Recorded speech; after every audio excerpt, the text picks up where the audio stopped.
Assalamualaikum warahmatullahi wabarakatuh. Jumpa lagi dengan saya di channel YouTube Isram Lau. Teman-teman, apa kabar semua?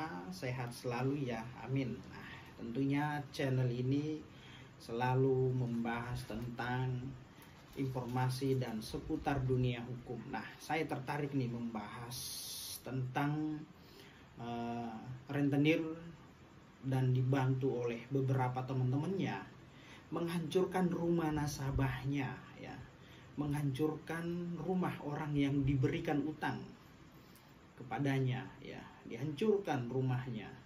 Kasihan ya, hanya persoalan utang 1.300.000,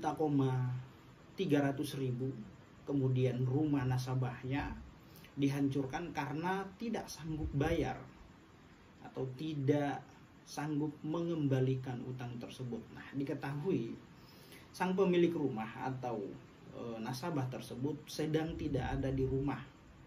Dia lagi keluar daerah Bandung ya. Nah, kemudian rentenir datang beserta teman-temannya menghancurkan rumah tersebut. Nah, ini tidak patut, tidak pantas, tega, tidak berperasaan dan kurang ajar tentunya ya.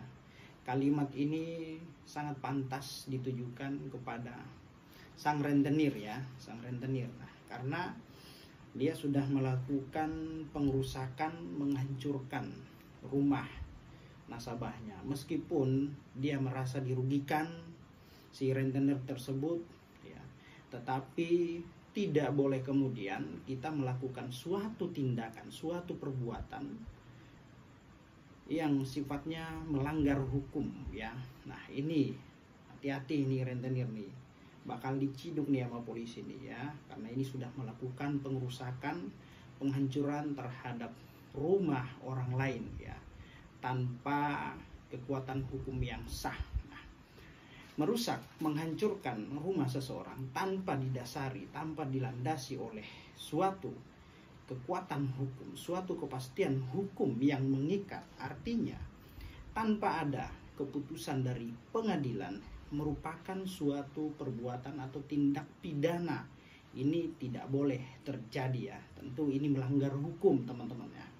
Lagi pula yang berhak melakukan suatu penghancuran ya, suatu pengrusakan terhadap suatu barang nih, ketika barang tersebut sudah ada kepastian hukum, maka yang berhak melakukan eksekusi barang suatu benda tersebut merupakan kewenangan daripada Kejaksaan Agung. Nah, itu ya teman-teman ya, bukan si rentenir dan teman-temannya. Nah, ketika ini dilakukan oleh seseorang tanpa ada kepastian hukum yang jelas atau tanpa adanya putusan pengadilan yang mengikat, maka tindakan tersebut tentulah ini dapat dikategorikan sebagai perbuatan tindakan pidana.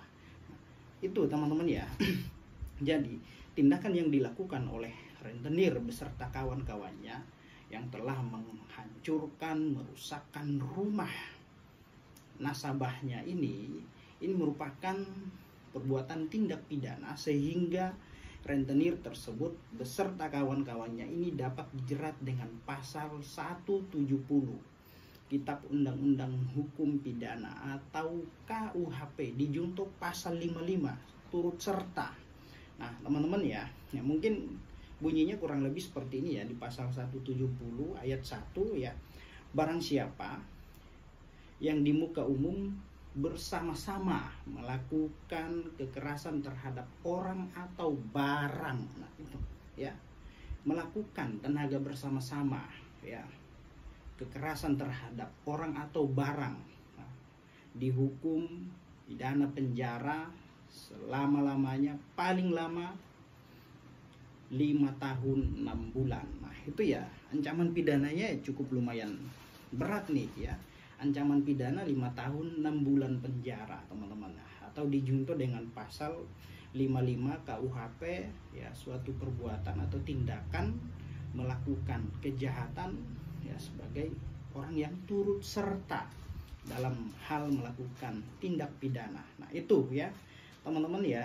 Nah, jadi jangan melakukan tindakan atau perbuatan yang sifatnya bertentangan dengan hukum, meskipun kita merasa dirugikan atas tindakan dan perbuatan orang lain, bukan berarti kita harus semena-mena ya melakukan tindakan itu. Nah, kalau apabila ada hal demikian seperti susahnya menagih utang atau si nasabah tidak melakukan pembayaran, maka bijaksana. Terus kemudian ya somasi mungkin, atau enggak ya digugat secara hukum. Nah, itu adalah langkah-langkah yang diperkenankan, bukan justru malah melakukan pengerusakan, penghancuran, apalagi ini rumah tempat tinggal seseorang ya. Itu teman-teman ya. Jadi kesimpulannya, tindakan perbuatan yang dilakukan oleh sang rentenir beserta kawan-kawannya ini merupakan suatu tindakan perbuatan yang dilanggar oleh yang tidak diperkenankan oleh hukum, maka dapat dijerat dengan pasal 170 ya, ancaman pidananya 5 tahun 6 bulan penjara. Melakukan pengerusakan dengan menggunakan tenaga bersama-sama terhadap orang atau barang. Nah, barang ini ya dapat berupa harta benda seperti rumah. Nah, itu ya. Nah, maka dari itu ya, pengerusakan, penghancuran terhadap suatu benda haruslah dilakukan dengan adanya suatu kepastian hukum ya, suatu ketetapan, yaitu dari pengadilan negeri. Nah, itu ya, dan yang berhak melakukan eksekusi terhadap suatu barang atau benda itu merupakan kewenangan daripada Kejaksaan Agung, teman-teman ya. Itu jadi jangan main hakim sendiri. Nah, ini tentunya tidak dibenarkan. Nah, ingat itu rentenir ya, jangan macam-macam. Nah, kita tunggu nih ya beberapa hari ke depan nih, apakah dia minta maaf, buat materai, atau menyatakan utang langsung lunas, atau bagaimana, kita nggak tahu ya. Nah, ini makanya hati-hati dalam bertindak. Ingat, ada hukum, negara ini negara hukum. Ngopi dulu teman-teman ya, ngopi ya. Oke, demikian apa yang saya sampaikan. Assalamualaikum warahmatullahi wabarakatuh. Salam keadilan.